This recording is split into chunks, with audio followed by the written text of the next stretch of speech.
And we will enter the Mass Mutual East Division, where we have two awesome matchups. And in my opinion, this division is the most difficult to pick. I think really any of these four teams have a shot versus some of the other divisions you could see are a little bit top heavy. Just my opinion, but that is how I feel. And yeah, we have the Boston Bruins and the Washington Capitals, as well as the New York Islanders visiting the Pittsburgh Penguins as a mosquito flies by my eyeball. All right, let's get started with Boston versus Washington. Who's going on and why? Yeah. I am still wavering back and forth, even as I say it now, because I think these two are so evenly matched. It is a fantastic matchup. And if you're every other team in the NHL, you got to be really happy that these two have to go through one another in order to make it out of the division, because they are big and mean and feisty, and like a top line. Bergeron, Marchand, Pasternak is one of the best, if not the best, in the league in the playoffs when they're going. But then on the other side, you've got a more recent Stanley Cup winner and Alex Ovechkin, who can always light the lamp, and a really solid defensive core there in Washington. I think I have to go with the Bruins, though, for this series. Firstly, and I'll probably say this a ton, but when it comes down to it in the playoffs, you always got to lean with the team with the goalie. And that is, I just trust Tuukka Rask, even though he hasn't been at the top of his game this season. I trust him over Washington's goaltenders, who neither of them have any playoff experience so far in their careers. All right, I've gone with the Washington Capitals on this one. And to start, I'll talk the goaltender. It can go either way. A goalie can literally win you a Stanley Cup, but a really young, inexperienced goalie can win you a Stanley Cup, and a really old, almost like falling off the shelf veteran goalie can win you a Stanley Cup. Think Tim Thomas, think Matt Murray for like the extreme ends of each spectrum. So yeah, Tuca could totally have a resurgence and like go to like the best he's ever played and steal Boston this series, but like the Washington goaltender could just as easily come in and be this absolute like Binnington Murray stud. So if the regular season numbers are similar, which they are, it feels like a flip a coin which if one of those storylines is going to happen. So I couldn't go off that. What interested me was like Washington, one of the top offensive teams of this season, and Boston, one of the top defensive teams of this season. Ultimately, as with all sports, I decided a good offense beats a good defense. And what I think it came down to most for me is yes, Boston has the better, like number one top line, one of the best in the NHL, not just offensively, but defensively as well.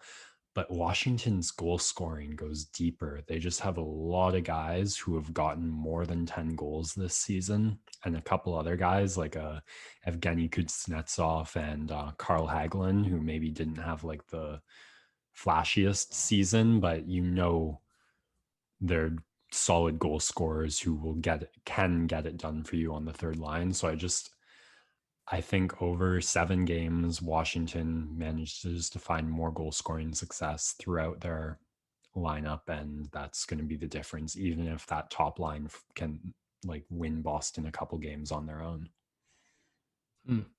I think the the part that I'm actually most looking forward to out of this series, it's not necessarily any of the stuff we've just talked about. It's the 6 minutes to 8 minutes that Zdeno Chara is on the ice and just beating the crap out of his former teammates.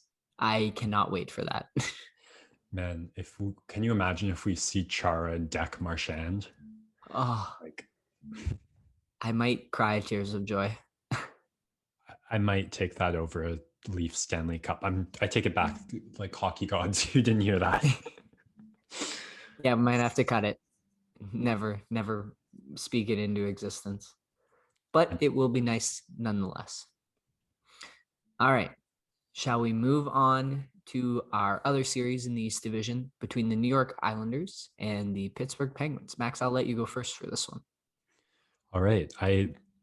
When I first heard this was the series, I was pretty ready to go Islanders all the way, just on like recency bias of the Islanders sweeping the Pens 2 years ago in the playoffs. But when I looked at how this season had played out, I could not stick with it. I had to take the Penguins over the Islanders. They've won their season series against them 6-2. They're 9-1 in their last 10. I think 10-1 in their last 11, whereas the Islanders are 2-8 in their last 10. Neither teams played each other in over a month, so those games go a bit farther back. But the Penguins didn't have Malkin then; they have him now, who's been near point per game production since or in the games he has played. So I think the two-headed monster is alive and rolling for Pittsburgh. And I think the Islanders are not going to get anywhere near the offense they need to win a playoff series.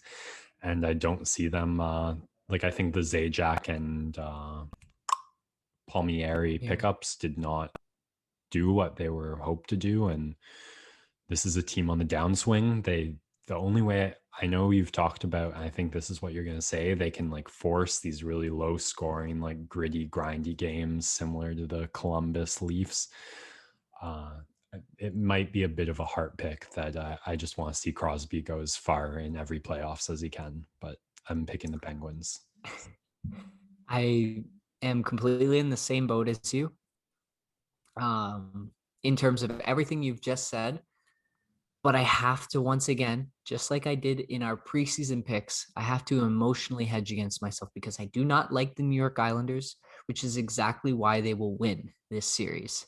And Semyon Varlamov, right, was my pick for the goaltender of the division in our all NHL selections. And I think he's been really solid. They play like a boa constrictor where they just suck the life out of the game, and it's so dreadful. But the last 2 years in a row, they've taken Pittsburgh out of their game and really taken it to them. And if you're the Penguins, like, this is a terrible matchup, but at the same time, you need to slay the demons in order to move on. And so I think if Pittsburgh wins this series, they have an incredible shot at going all the way, but it's just a bad matchup. And I could definitely see the Islanders playing a little bit dead right now near the end of the season, and knowing that they're just kind of making sure everyone's getting healthy, laying low, and they'll be ready to really turn it up come playoff time. Fair enough. We'll see. So there you go. We've both got differing picks for both series. Shows you how evenly spread this division is. I guess we might as well go ahead and pick our division winners based off of those. So I believe you have Washington and Pittsburgh in the second round.